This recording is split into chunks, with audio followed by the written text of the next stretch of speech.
පාරේ ඇවිදගෙන යනකොට තුම්මන් හන්දියක් ගානේ දැක්කේ නැද්ද පෙරේත තටු තියලා තියෙනවා.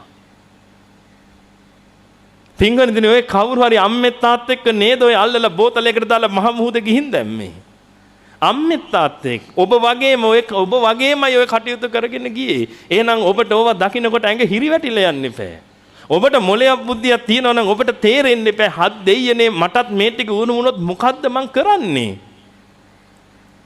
ඔය බෝතලයක් ඇතුළට යන පෙරේතෙක් පින්වතුනි මෛත්‍රී බුදුරජාණන් වහන්සේ ලෝකේ පහළ වෙනකොට තමයි ඔතනින් මිදෙන්නේ. ලේසි වැඩක්ද මේ? මැරෙන එක කුණු පෙරේතයෝ වෙනවා. හිතලා බැලුවද ඔබ මේ මරණයෙන් පස්සේ ඔබට මොනව වෙයිද කියලා? හැබැයි ඔබ හිතලා බැලුව නේද හෙට බස් එක මිස් වුණොත් මොකේද යන්නේ කියලා? බලන්න ඔබ හිතනේවා හෙට බස් එක මිස් වුණොත් මම මොකේද යන්නේ? ඒව හිතනවා. ඔබ දැන් මලොත් මොකද වෙන්නේ? ඔබ මේ දේශනාව හමාර කරලා යනකොට බස් එකේ හැපිලා මලොත් ඔබට මොකද වෙන්නේ කියලා ඔබ හිතවද?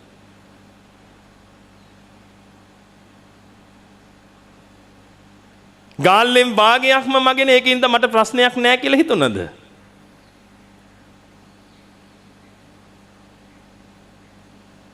මමනේ ඉගෙන ගත්ත හොඳම කෙනා මට PhD 3ක් තියෙනවනේ ඒක නිසා මට ප්‍රශ්නයක් නැහැ කියලා හිතුණද?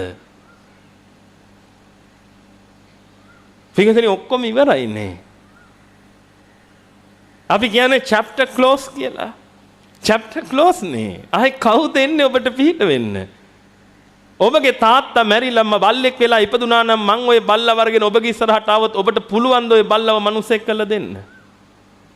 ඔබගේ තියෙන සියලුම ධනෙ වියදම් කරලා මට පුළුවන් නම් මිනිසෙක් කරලා දෙන්න? කාටද පුළුවන්? යන්න සක්‍ර දේවේන්ද්‍රයා ගාවට ගිහිල්ලා කියන්න මගේ තාත්තාව මම බල්ලෙක් කියලා මිනිසෙක් කරලා දෙන්න. මහා බ්‍රහ්මයාට කියන්න. බුදුහාමුදුරන්ට කියන්න. පුළුවන්ද? ඉතින් ඔබගේ ඇඟේ හිරි වැටිලා යන්නේ නැද්ද? ඔබ වටින මනුස්ස ජීවිතයක් ගත්ත කෙනෙක්. ඔතනින් කන්වර්ට් වෙන්න යන්නේ බල්ලෙකුට නම් මොන අපරාධයක්ද ඔබ ඔය කරගන්න යන්නේ?